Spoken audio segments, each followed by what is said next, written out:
Ssegirinya eddoboozi ly'ekyebando, translating to Ssegirinya, the voice of Chebando. During these radio engagements, he would refer to himself as MP2B. Each time he would call, he would say, Ssegirinya Muhammad, eddoboozi ly'ekyebando, MP2B. And this was in the early 2000s, over 15 years before he would eventually become a legislator. This speaks of the fact that when one is resilient and steadfast, it is possible to achieve one's aspirations. When one is resilient and steadfast, it's possible for one to achieve their aspirations. In 2016, he was elected as the Lord Councillor for Kawempe North in Kampala Capital City Authority. He used this position and platform to advocate for social justice and community development. His vibrant personality and commitment to grassroots issues endeared him to many people. During the 2021 elections, Honorable Ssegirinya contested for the parliamentary seat of Kawempe North under the National Unity Platform and won overwhelmingly.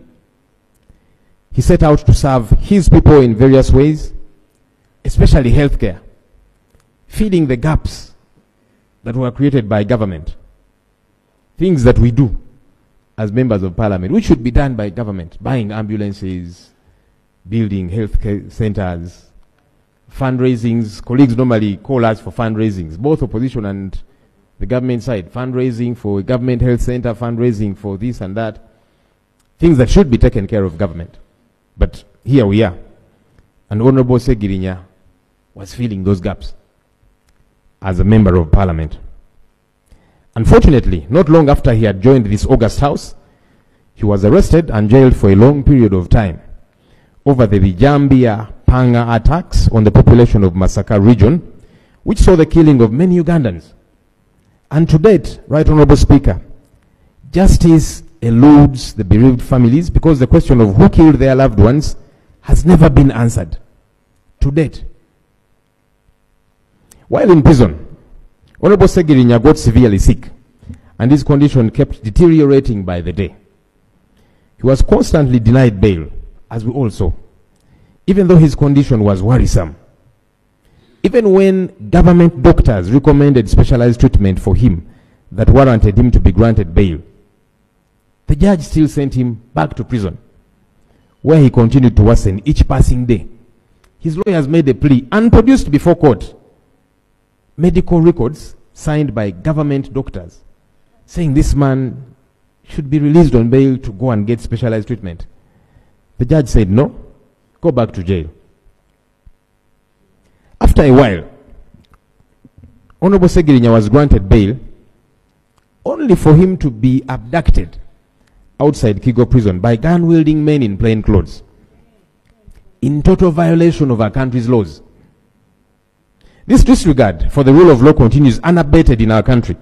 And as we have witnessed, it affects all of us, including colleagues on the government side, as you have seen very recently.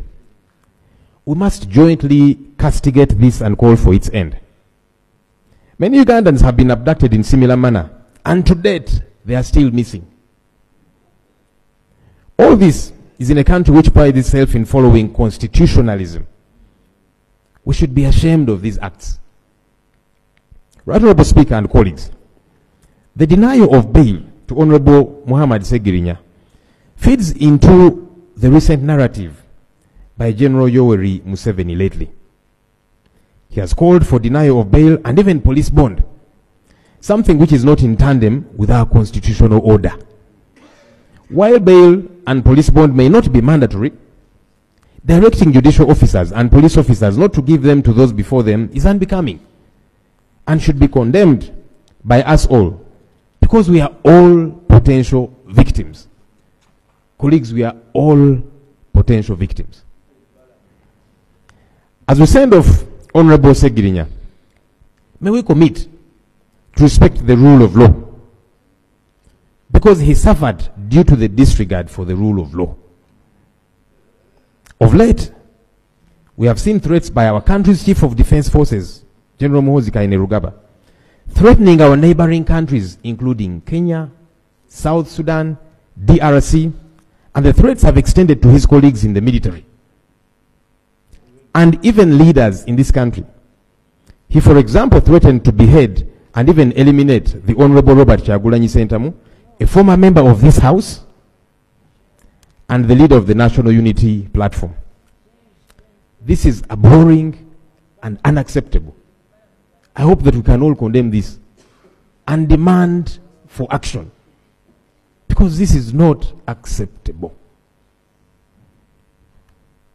While the state continues to disregard these issues and trivialize them, the country suffers disregard for the rule of law. All right-thinking Ugandans should strive for constitutionalism and respect for our country's laws, something Honorable Ssegirinya was very passionate about.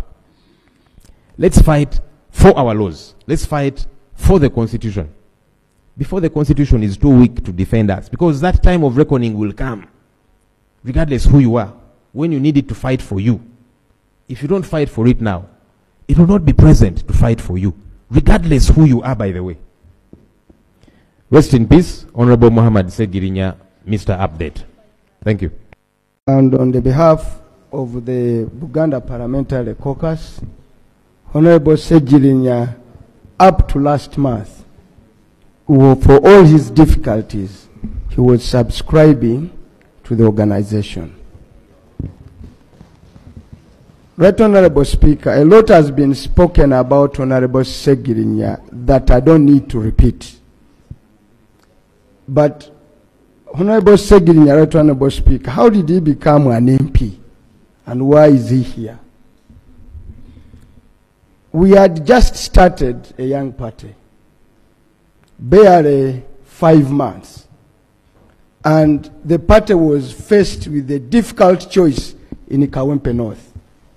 The incumbent MP, my brother, Honorable Latif Sebagala, was also seeking a re-election. The organizing secretary of the party, my brother Sulaiman Chidandala, was also seeking the party ticket. And the humble Ssegirinya. Now the party had a choice to make. But in one of the discussions, and I hope the President will excuse me for doing this, in one, Robert Kyagulanyi Ssentamu of the National Unity Platform. In one of the discussions, and I think together with the Secretary General and the leadership of the party, we asked a fundamental question. What is the National Unity Platform for? And what does it represent? And whom does it serve? It boiled down, Right, Honorable Speaker, it boiled down that the National Unity Platform was for the downtrodden, for the commonest of people. And we asked, who are the people that represent them? And there was no debate. Honorable Ssegirinya represented what the best of our party represented. And in virtue of that, a decision was taken to give him the party ticket. And from that, he became a member of parliament. So we would like to thank the president of the National Unity Platform and the leadership of the National Unity Platform for taking a bold decision that finally gave us Honorable Ssegirinya. Right, Honorable Speaker, I've known him since he was a young man. We trained quite a number of young people. And I think I was asking Asmani Basalirwa whether he attended our training every Saturday, by then at the Democratic Party. So many MPs here had gone through that. And that's why the National Unity Platform also is having a school to train young people. And there was an attempt by the authorities that be to close that school. The only way we can have more of the Ssegirinya is to pick them up and train them, mentor them, and give them to the country called Uganda. And we hope to continue doing the same. Lastly, Right Honorable Speaker, let's be courageous enough. Maybe Ssegirinya, maybe, would have lived longer. Had the authorities, and especially, let's be bold, had the president not intimidated the judiciary. President Yoweri Kaguta Museveni, General, he bought judiciary to the extent that the judicial officers feared to give bail to Ssegirinya and his likes. Let us speak true to Mr. Museveni. Let us speak true to the powers that be. That what is given in the Constitution cannot be taken away by a declaration. Uganda cannot return to the days of Idi Amin.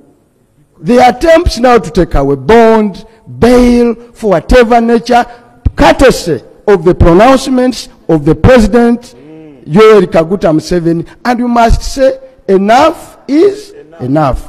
Honorable Ssegirinya, rest in eternal peace.